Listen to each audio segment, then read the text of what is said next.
what's it take to have such a friendship that has lasted over 20 years and so many hundred thousands of miles? Feels good, yeah. Mm. No, feels really good. We've got sort of a relationship that we don't, or well, speaking personally, don't share with anybody else. Yeah. I've been all over the world with Charlie and ridden behind him or in front of him, every mile of our journeys. Oh, yes. Somebody just said that we've spent more than a year of our lives actually side by side doing these trips, which is, of course, true. And but an amazing stat. I didn't realize that. So yeah, it feels great. We love doing what we do, and we love the adventure of it.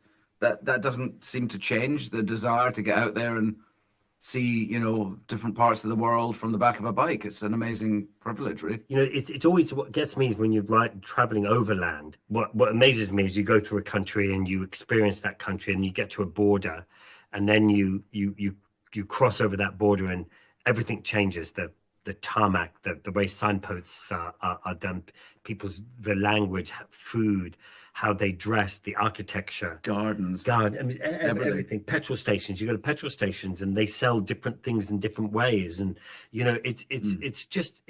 it's so nice to be able to do it that way. And then I think when you ride a motorcycle, I think people, I don't know if it's you turn up somewhere dusty and damp or whatever it is, that people react very differently, and they want to invite you into their homes. And we found that a lot over the years, that the generosity of people, is incredible. Because we never had to stop anywhere.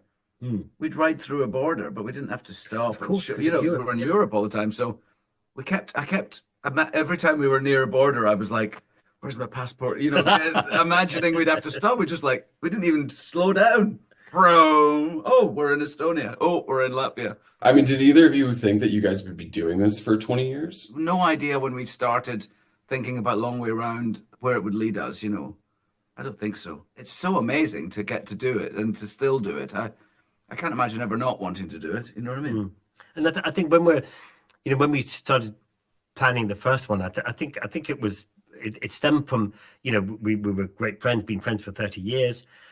We used to go and do track days together. We used to go and do, we used to go out, we go ride out somewhere with a bunch of friends and come back, and we were starting to sort of look for a bit of a longer journey. And then Ewan rang me up one day and he said, "Charlie, look, forget going down to Spain with our wives on the back, and you've got to come over to my house, and I've got this idea." And instead of Spain, let's ride to China. And then it quickly turned into New York. It was like, oh, okay.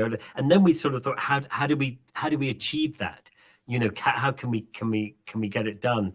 And it kind of, one thing stumbled into another. And I remember sitting outside, was it Bulwer Street or wherever, I can't remember. The first one. And we were sitting on the road, and we had these completely oversized GSs with way too much stuff in them. We had a full toolkit each, and I mean, it was just ridiculous. And then we were off, and we still had really no idea what we were really doing. No. And I think that was maybe the fun of it. We'd always wanted it to be, just whatever happens. And we I think we got lucky, and people wanted to see it, and we then did another one, and so it just kind of steamrolled into where we are now. Shot that first one on mini tapes, like yeah. we had to change these little video cassette 30 tapes minutes all the time, and get them back to London without them being wiped or we got to the Road of Bones in Far Eastern Russia, and there were no the bridges had all washed away, but there was never a sense of. I look back on it going, there was never a sense of not getting there. We were always going to get there. It was just a question of how. The only way to achieve it by not going a load of bones was to ride back the way we'd come for weeks and weeks and weeks. We're like never going to do that. So oh no, you can never go back. There's this sort of like just self-belief in all of it has always been there with the both of us, and we just love the problem solving of it is great too, and we don't do it alone, we have our two producers, Russ and Dave, who are every bit part of this experience. We are a four-man band, aren't we? Really.